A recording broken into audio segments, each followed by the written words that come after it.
reversal of the results in round 2 of the Rugby Championship. Let's take a look at some of the games and what that does to the scoreboard. I'm the Rugby Tourist, let's dive in. Let's begin in Cape Town to follow up to last week's shot result. It was lightning in terms of the scoreboard, but not so much in terms of the quality. Early mistakes handed Andre Pollard 2 penalties, and within 5 minutes, South Africa is 6-0 up. Bad news for the Wallabies as Tom Wright goes off injured, Callaway coming on. The Wallabies get the first try.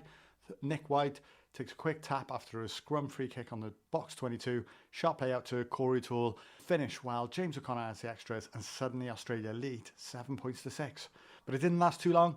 A mistake from Callaway opened the door to the Springboks. Quality cross-field kick from Pollard found Kane Moody, who scores.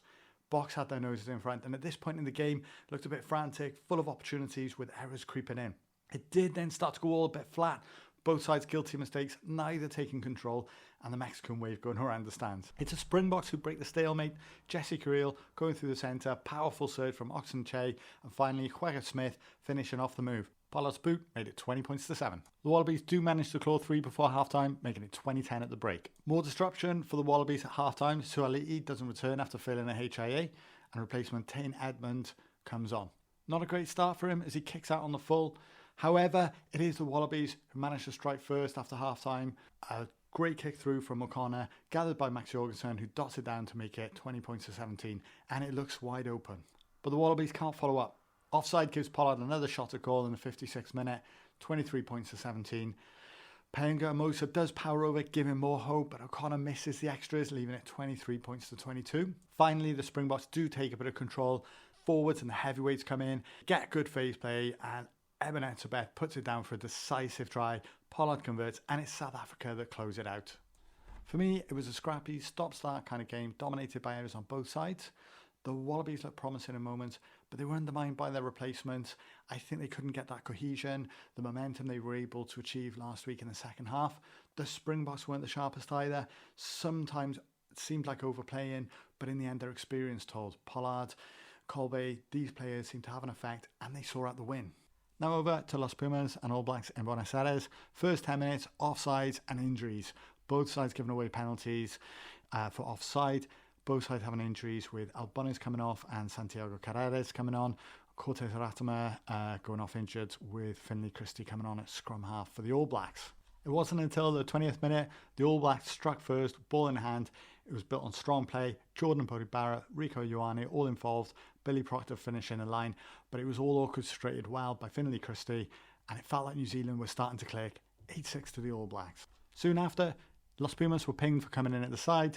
All Blacks turned down 3, went to the corner, piled on the pressure, and Fletcher Newell barged through a number of defenders for a classic forwards try at 13-6, and it looked like the momentum was completely with the All Blacks. Then came a turning point, 29 minutes in, Carreras crossfield kick to Mateo Carreras, but Will Jordan stepped across illegally, conceding a penalty and earning himself a yellow card, and the start of the All Blacks' trouble. Los Pumas pounced, scrum on the 5-metre line, quick ball, and Gonzalez finishes off the try.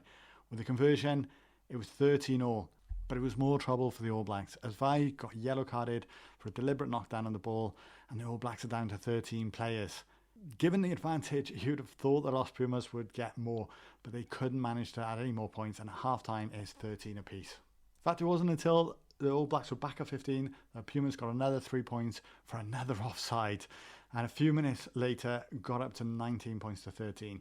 Then came a crucial score at 58 minutes, sustained pressure, ball off the back of the scrum, Garcia gets the try.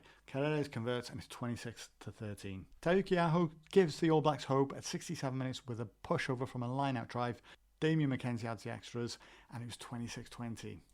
More into Splink gives the All Blacks problems though. At 70 minutes, Severis gets a yellow card for a deliberate knock-on. Carreras slots a penalty and it's 29-20.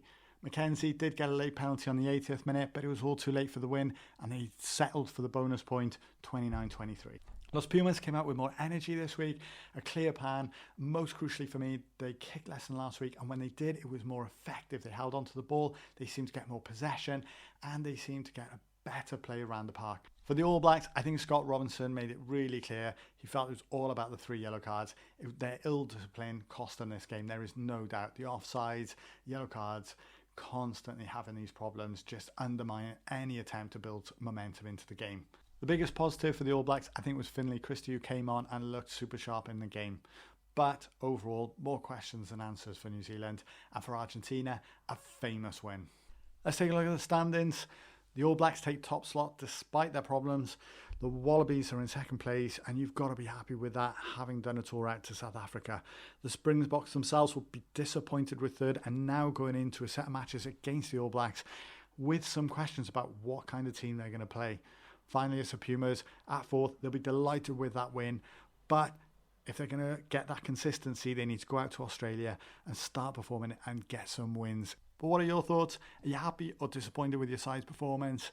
What are the key players? What are the changes that are going to happen in the next round? Hit like and subscribe for more 2025 Rugby Championship content.